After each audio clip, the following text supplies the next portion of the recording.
Temos visto como Cristo é revelado, mostrado, né, em Marcos, no Evangelho de Marcos, e qual a expectativa desse povo que recebe esse Evangelho, que escuta esse Evangelho, na chegada do Messias, ou até mesmo na igreja primitiva, ouvindo e imaginando este, que viria para redimir, para salvar o povo de Deus. E dentro dessa expectativa, nós temos observado a beleza de Cristo como servo sofredor, a beleza de Cristo como o Senhor sobre todas as circunstâncias, aquele que domina os demônios, que domina as enfermidades, que domina as autoridades, que domina as questões físicas, né, e que nada pode usurpar a sua autoridade, o seu poder e a sua glória.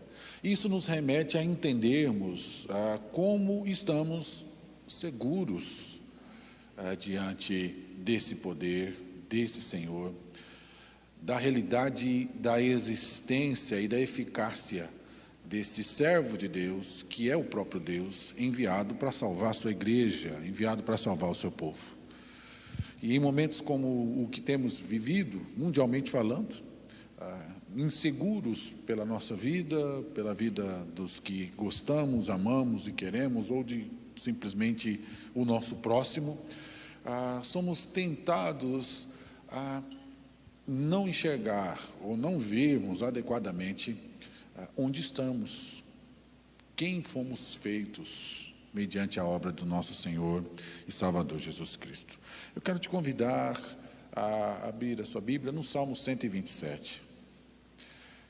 O Salmo 127, também um cântico de romagem, que também destaca esse povo que ia se reunir em Jerusalém, né, como diz a tradição, ouvia cantando, entoando estes salmos, exaltando e bendizendo ao Senhor, para lá, né, prestarem o seu culto, o seu sacrifício, e assim cumprirem com esse momento cultico tão importante da nação. E eles iam recobrando, lembrando os grandes feitos do Senhor, a sua misericórdia e a sua graça dispensada ao seu povo. E é nessa expectativa que esse povo, né, busca exaltar e bendizer ao nosso Deus. Então, o Salmo 127, cântico de romagem de Salomão. Se o Senhor não edificar a casa, em vão trabalham os que a edificam. Se o Senhor não guardar a cidade, em vão vigia a sentinela. Inútil vos será levantar de madrugada, repousar tarde, comer o pão que penosamente granjeastes. Aos seus amados ele o dá enquanto dormem. Herança do Senhor são os filhos, o fruto do ventre, seu galardão. Como flechas na mão do guerreiro, assim os filhos da mocidade. Feliz o homem que enche deles a sua aljava, não será envergonhado quando pleitear com os inimigos à porta. Irmãos, dentro dessas palavras iniciais, a cidade de Edimburgo, na Escócia, derivou o seu motto em latim, dizendo: sem o Senhor, tudo é vão. E trazendo essa ideia como um motto principal, é exatamente a ênfase que nós observamos aqui diante do que Salomão nos apresenta, como a tradição nos coloca. Salomão fez, diante da sua vida, exatamente tudo contrário ao que é destacado neste salmo. Nós bem observamos aqui, dentro desse contexto, que nenhuma atividade humana ela pode necessariamente reproduzir algo eficaz que ressalta verdadeiramente aquilo que Deus vem nos presentear, aquilo que é fruto da presença de Deus que abençoa o seu povo, esse Deus que tem um pacto com o seu povo, uma aliança com o seu povo, esse Deus que se destaca então em amor e em fidelidade, em cumprimento àquilo que ele estabeleceu, é um Deus que sustenta o seu povo. E é um Deus que com certeza é apresentado aqui inicialmente nesse salmo, dentro da perspectiva de que você leia e veja, olha como é importante você exaltar, você bendizer e você cumprir com o seu compromisso com Deus, exatamente por quem Deus é, por aquilo que Ele estabelece.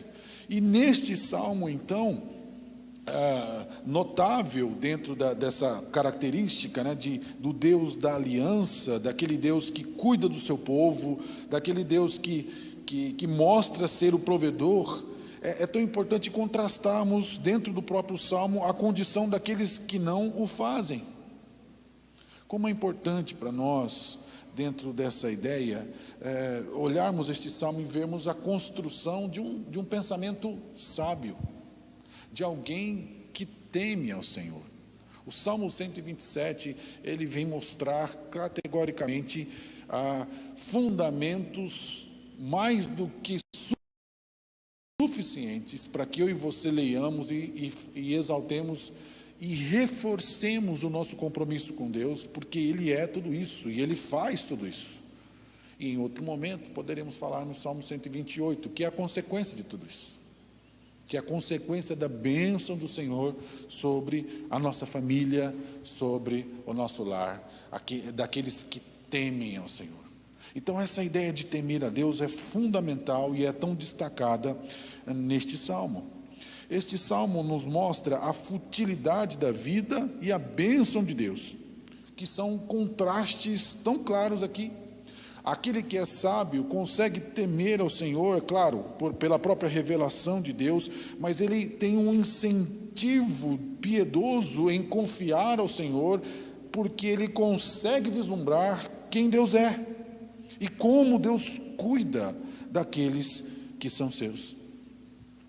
Aos domingos pela manhã, no Café com Bíblia, nós temos falado um pouco sobre os frutos com Cristo, nessa caminhada, e observado como somos presenteados com tantas coisas, e como muitas vezes desvalorizamos isso, e como muitas vezes nós não atentamos para tudo aquilo que Deus tem feito por nós. Então eu gostaria, queridos, de nessa noite falar sobre o cuidado de Deus aos seus filhos. Deus cuida dos seus filhos. Deus enviou o seu Filho exatamente como uma providência santa para redimir e restaurar o seu povo. E nós precisamos atentar para isso. O cuidado de Deus aos seus filhos é expresso, em primeiro lugar, nas provações elementares. Caminhe comigo, por favor, nesses versos iniciais, o verso 1 e verso 2, se o Senhor não edificar a casa, em vão trabalham os que edificam, se o Senhor não guardar a cidade, entre nela. Esse salmo está evocando uma resposta da sabedoria por parte daqueles que se consideram sábios ou que entendem adequadamente o que está acontecendo. E o problema dos israelitas no contexto desse salmo talvez seja o mesmo problema que nós enfrentamos. Foi muito tentador para o povo que estava retornando do cativeiro babilônico, foi muito tentador para esse povo a construção das suas casas, a sua proteção da cidade. Esse povo que foi tão afligido pelo juízo de Deus através dos babilônios, dos persas, agora é um povo ressabiado, é um povo desconfiado, é um povo preocupado com isso, porque sofreu demasiadamente. Então é muito tentador nos ocuparmos com a construção da nossa casa, com a proteção da nossa cidade. E aqui, eu me atrevo a dizer que não só uma construção física, que também pode ser a temática deste salmo, mas preocupado com a questão da construção mesmo da nossa casa, dos ofícios, tão somente marido, esposa e filhos.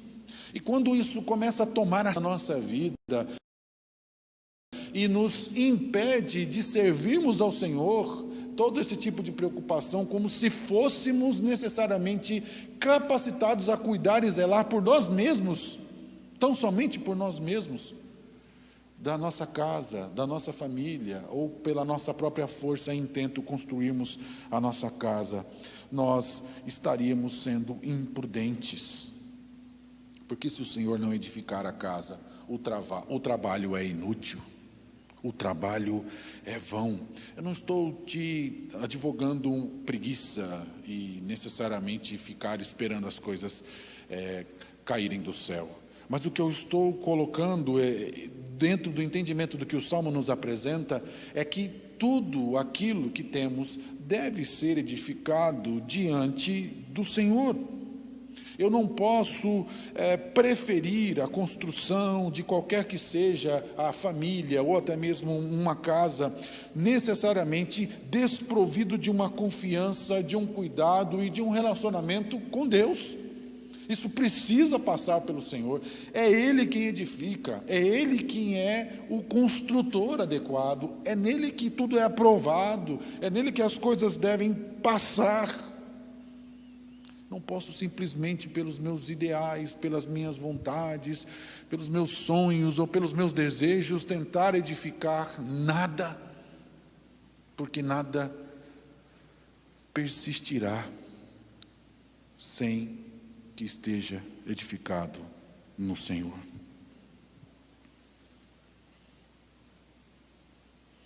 Uma segunda preocupação do salmista aqui, nessas questões, nessas provações elementares, é que o salmista toca na proteção da cidade. O antigo Israel era uma cidade que estava murada contra os ataques dos inimigos, como eu já adiantei, que sofreu de forma terrível diante dessa incerteza, desse retorno, dessa reconstrução de Jerusalém, reconstrução física, política, todas essas incertezas, essa insegurança que o povo estava vivendo. Então, talvez eles estavam muito mais voltados nesse sentimento de se protegerem, do que necessariamente voltarem a exaltar e a bendizer ao Senhor. Então o salmista está familiarizado com a ideia da angústia, um povo nervoso, não muito diferente do paulista, um povo angustiado muitas vezes, estressado, preocupado com muitas coisas. E o salmista está chamando a ideia, dizendo: se o Senhor não guardar a cidade, em vão vigia aqueles que aguardam ou que pensam que aguardam. Todo esse esforço humano de construir uma casa, todo esse esforço humano de autoproteção, na ausência de uma confiança de quem é Deus, quem provê tudo o que é necessário, ele é inútil. Ele é inútil. Não adianta você levantar tão cedo, se esforçar tanto, se isso não estiver fundamentado na confiança do Senhor. Não adianta você tentar educar os seus filhos diante de valores conservadores e dos bons costumes, se isso também não estiver voltado e fundamentado no Senhor. Não adianta tentarmos estabelecermos metas ou tentarmos criar valores na nossa relação conjugal, se isso não estiver baseado na confiança que devemos ter no nosso Deus. Nada do que fizermos deve necessariamente ser feito sem que a nossa vida esteja depositada no Senhor. O salmista vem apresentando aqui um confronto claro entre aqueles que buscam fundamentar a sua vida na sua própria disciplina, na sua própria força. O salmista entende claramente essa soberania de Deus e a nossa fragilidade humana. Mesmo nos esforçando e mesmo fazendo, é preciso que o Senhor tenha parte em tudo isso. Não estou depreciando, mais uma vez, dizendo a construção da sua casa, da sua família e de como você deve ser zeloso e cuidar disso, mas desprovido de qualquer confiança e entendimento de quem Deus é, o nosso trabalho se torna inútil. Esse trabalho duro para pagar as contas, para levantar cedo e para fazermos e dormirmos tarde, é um modo de vida inferior, inútil, cansativo, que nos leva a uma vida de irritabilidade mesmo. uma vida de descaso para com o próximo, uma vida de desvalorização da sociedade e uma vida rabugenta, porque nós não conseguimos ver nada necessariamente produzindo aquilo que nós desejamos muitas vezes. São raros os momentos que podemos ter de satisfação e alegria, se necessariamente o nosso contentamento está naquilo que podemos produzir ou naquilo que ganhamos da sociedade. É raro.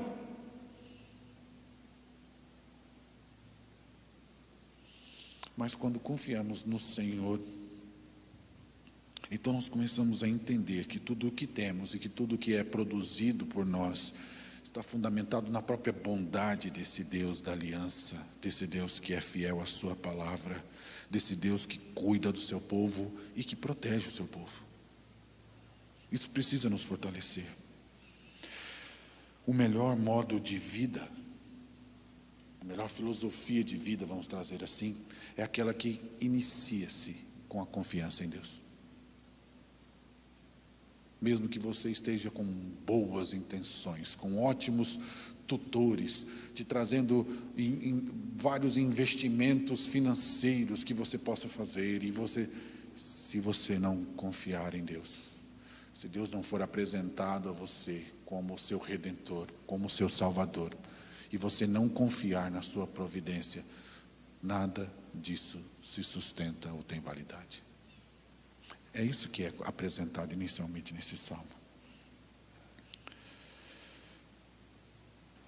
Em segundo lugar, o cuidado de Deus aos seus filhos também é expresso não só nessas questões periféricas do nosso trabalho, da nossa casa, da sociedade, da nossa proteção, mas na nossa própria provisão familiar. Olha o verso 3 em diante. Herança do Senhor são os filhos, o fruto do ventre, seu galardão. O salmista aplica-se a trazer algumas ideias claras de que a bênção do Senhor na família piedosa é destacada nos filhos, é destacado na herança. Ele primeiramente destaca que os filhos são herança. E herança necessariamente era algo muito importante, porque a preocupação do israelita não era apenas em se ter filhos, mas eram que os filhos necessariamente pudessem cuidar na posteridade dessa herança, para que o nome fosse prolongado e para que estes filhos destacassem sabedoria diante do Senhor. Nenhum pai gostaria de ter um filho que trouxesse vergonha ao seu nome. Então essa preocupação da ideia de que os filhos são herança ao Senhor é uma ideia sim patriarcal, é uma ideia sim estabelecida nesse período, mostrando exatamente essa ideia de que a bênção do Senhor não se restringe a mim, mas ela é clara diante da família que é constituída e fundamentada na confiança de quem Deus é. É por aí que perpassa. E o salmista vai nos mostrando a partir do verso 3, fruto do ventre, o seu galardão. Galardão como uma recompensa. Queridos, os filhos não são e não devem ser vistos como um peso, como dor. Por mais que aconteçam circunstâncias das mais difíceis, os filhos são uma bênção. Quando eles são descritos como herança, não é uma herança de dívida, não. É uma herança de bênção, de satisfação daquilo que nós podemos receber do Senhor. E a nossa família tem que ser fundamentada assim, confiando nesse Deus da aliança. A criação, o estabelecimento dos nossos filhos devem ser baseados nesta ideia de que eles são do Senhor, que eles vêm do Senhor, que eles não são necessariamente nossos, mas que eles são do Senhor. Herança do Senhor são os filhos, o fruto, o ventre do seu galardão. E aí ele continua, como flechas na mão do guerreiro, assim os filhos da mocidade. Deus dá uma sensação aqui de, mais uma vez, de segurança. Aquela insegurança que é sentida e contrastada no início do Salmo, de se preocupar com a casa, de se preocupar com a cidade, de se preocupar com a proteção, né? Ela parece-me que ela é destacada na ideia desses filhos que são recebidos, dessa satisfação, porque ele começa a utilizar-se dessa metáfora de guerra. Os filhos são como flechas que protegem o guerreiro. O homem e a mulher que são piedosos, eles são abençoados. Com filhos, eles não precisam temer, porque os filhos são uma bênção. E é essa ideia de bênção que ele vem destacar na proteção que eles mais queriam nesse momento. O Salmo destaca: quando alguém vier pleitear contra vocês, quando diz a porta da cidade, que era o lugar de litígio, que era o lugar de briga, que era o lugar onde discutiam as questões para serem resolvidas, os seus filhos vão estar com vocês, os seus filhos vão se levantar. E mesmo que você, talvez, velho, não tenha condição de falar, o seu filho vai falar do seu lugar, o seu filho vai te proteger. Isso é uma bênção. Às vezes procuramos tantas bênçãos na nossa vida: dinheiro, status, representatividade, realização no trabalho, competência, tudo questões muito importantes. E às vezes nós ensinamos esses valores aos nossos filhos de forma tão enfática. Mas o que o Salmo está nos mostrando, que o mais importante que você deve saber, e que os seus filhos também devem saber, é que você e os seus filhos precisam confiar no Deus da aliança. E porque você confia, baseado nesta fé, é que você age, é que você se compromete, e os seus valores são fundamentados nesta confiança, e não em desconfiança. Tenho falado às vezes nas lives de manhã, nessa ideia de que parece que vivemos engatilhados, o tempo inteiro já estamos prontos, não está nem guardado a nossa arma, já está empunhada e engatilhada, para quem chegar perto já saber que eu ando pronto para o litígio, nessa busca de nos protegermos, ou protegermos a nossa casa das ofensas, ou da maldade, ou de tantas coisas que possamos sofrer. Antes disso, você precisa confiar em Deus. É isso que o Salmo está nos apresentando. A confiança no Deus da aliança, no Deus que tem um povo, e um Deus que zela pelo seu povo. Uma casa cheia de crianças, prontas, protegidas inicialmente pelo próprio Deus, do abandono da sociedade. São crianças que crescem numa casa piedosa e que se reúnem constantemente para proteger e para zelar do seu pai e da sua mãe. Pastor, talvez esse não seja um contexto muito visto nos nossos dias.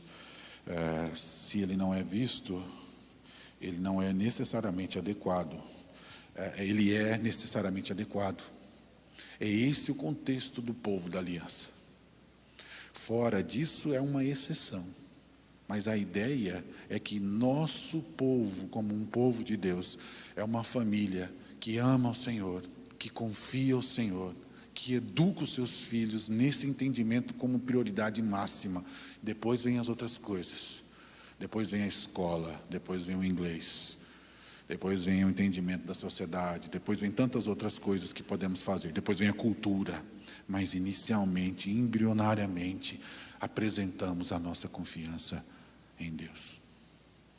E uma pergunta que eu faço é: como é que você vai ensinar seu filho a confiar em Deus, se muitas vezes nem você confia?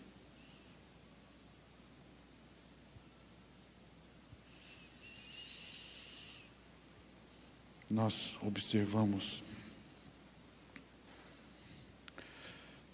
inicialmente nesse salmo: se o Senhor não edificar a casa, em vão trabalham os que edificam. Se o Senhor não guardar a cidade, em vão vigia a sentinela. Toda essa ideia nos mostra no final deste salmo: feliz o homem que enche deles a sua aljava, não será envergonhado quando pleitear com os inimigos à porta. O que adianta trabalharmos enfadonhamente, enfaticamente, exaustivamente, dia após dia, se o Senhor não estiver abençoando.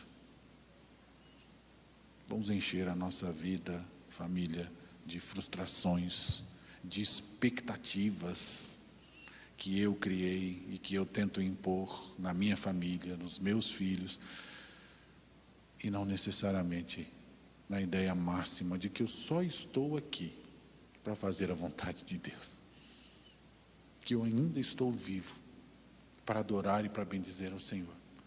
Se isso não for ensinado ao meu filho e minha filha, eu não estou cumprindo, basicamente, com o meu papel dentro da aliança, de um homem e de uma mulher que amam o Senhor. Em vão trabalhar. Aqui a ideia do verbo trabalhar, aqueles que trabalham, desse termo, é enfático mesmo, é aquele que se esforça demasiadamente para fazer isso, aquele que faz exaustivamente. E que adianta? Que você faça isso, que você seja destacado em fazer todo o seu trabalho, todas as suas obrigações, mas na confiança de quem é o Senhor.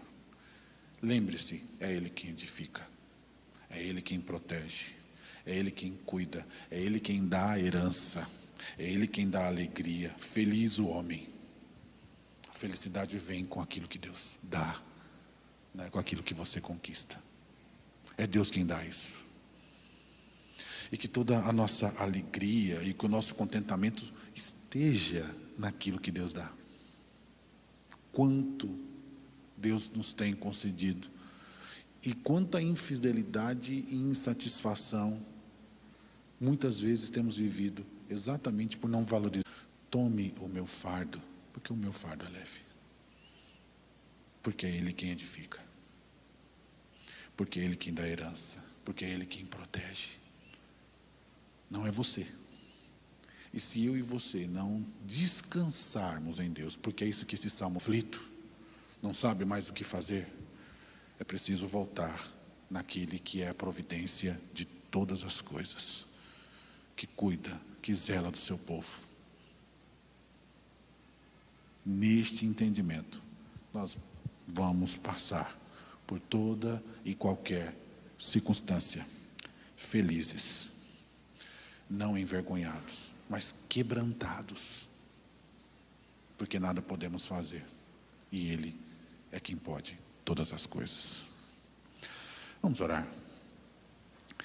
Pai de amor, nós exaltamos e bendizemos o Senhor, como é preciosa a sua santa palavra, e como é importante, ó Deus, recordarmos valores essenciais da nossa vida, que o Senhor é quem providencia tudo. O Senhor prometeu tudo isso, Deus. O Senhor não falha. E é o Senhor que nos proverá, não o que desejamos, mas tudo o que precisarmos. Tudo o que for necessidade será provido pelo Senhor. E assim, ó Deus, traga contentamento, satisfação ao meu coração, ao coração da sua igreja, com aquilo que o Senhor nos deu. Que afaste de nós todos os sonhos malignos que muitas vezes estão no nosso pensamento, no nosso coração, desejos que só nos afastam do Senhor, intentos e vontade de encontrar, ó Deus, satisfação e alegria naquilo que não provê isso. Ó Deus, nós somos do Senhor, pertencemos a Ti. Que o nosso gozo, que a nossa satisfação, que o nosso intento e dedicação estejam voltados ao Senhor, rocha minha e redentor meu, no nome de Jesus, amém. Vamos cantar mais uma vez ao Senhor. Quero convidar a equipe de música.